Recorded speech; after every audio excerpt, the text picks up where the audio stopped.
Hello mga kabab! So ngayon po, gagawa na po tayo ng Dalgona Coffee. So mga ingredients ko po, pang mahirap lang po, pagpasensyahan nyo na. So yan po, gagamitin po natin ay French press. Wala po kasi kaming mixer, hand mixer, kaya yan lang po yung gagamitin ko. Mahirap lang po kami, wala po kaming mga ganong appliances. So naglagay na po ako ng Nescafe Classic. Tapos po nag-init na po ako ng tubig. So yan po, lalagyan po natin muna ng yan po, sugar. Lagyan po natin ng sugar. Yan mga kababs, lagyan po natin ng sugar na pang mahirap lang. Yan, lagyan po natin ng 1 kutsara and 2 kutsara para po matamis-tamis yung ating Dalgona Coffee. Nasa inyo po yan mga kababs kung dadamihan nyo po yung asukal nyo or hindi. Lalagyan ko na po siya ng hot water. Yan. Medyo dinamihan ko po yung hot water niya para mas lalo pong mapalapot.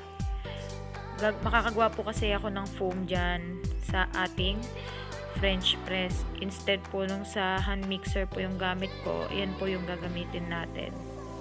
Dahil nga po mahirap lang, wala po kami pambili ng hand mixer. So, yan lang po yung gagamitin ko.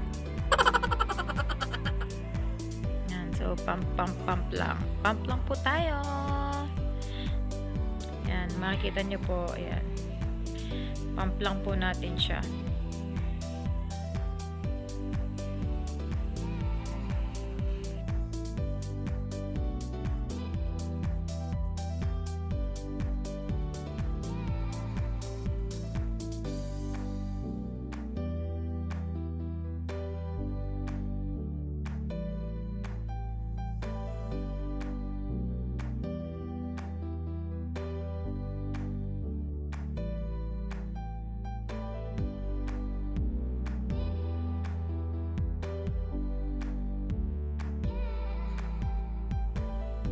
So, yan po mga kababs. Tapos na po ang ating Dalgona Coffee. So, makipapansin nyo po, malapot po siya. Hindi na po kailangan ng hand mixer. Ayan. Makikita nyo po, parang nakapag-create po siya ng foam. So, hindi lang po yung coffee yung pwede po natin dyan magawa. Pwede din po tayo makagawa dyan ng milk foam. Kung barista po kayo or gusto nyo pong gumawa ng mga latte, pwede nyo rin po siyang magamit. Milk lang po yung ipapalit po natin instead po yung coffee. So, yun po. Lagyan na po natin ng yelo ng pangmahirap ang ating baso. So, yan po. Pinukpok ko lang po yan sa pader. Yung pang yelo po natin. Lagyan na po natin siya. Tapos po, yung ating pong natirang hot water, maglagay na po tayo ng Bear Brand Adult Powder. Yan po. Mahirap nga lang po kami, wala po kaming pambili ng fresh milk, yung mga ganyan po. So, yan lang po sa amin, powder lang. Dadamihan po natin ng Bear Brand powder para po mas malasa siya. So, dagdagan pa po natin.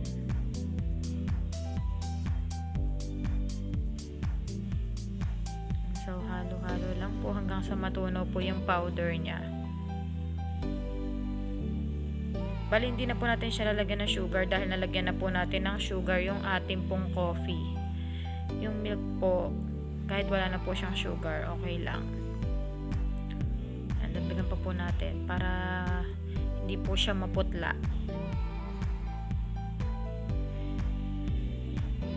Yan, mix well lang po, mix well mga kababs.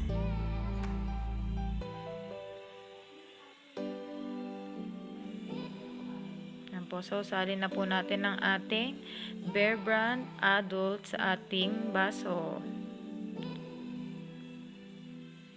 Yan po.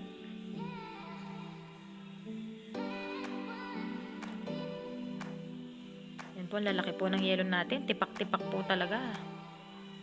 Dagdagan pa po natin siya ng yelo, mga kababs. After po nyan, lalagyan na po natin siya ng coffee.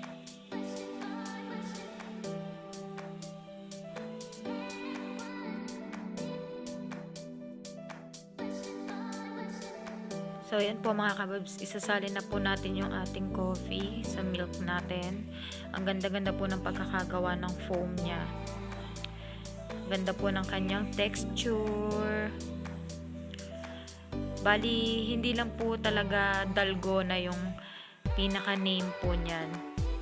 Nagbigay po kami ng ibang name pa ng aking mga kapatid. Bali, instead po ng Dalgona, tinawag po namin siyang Dragona dahil matapang.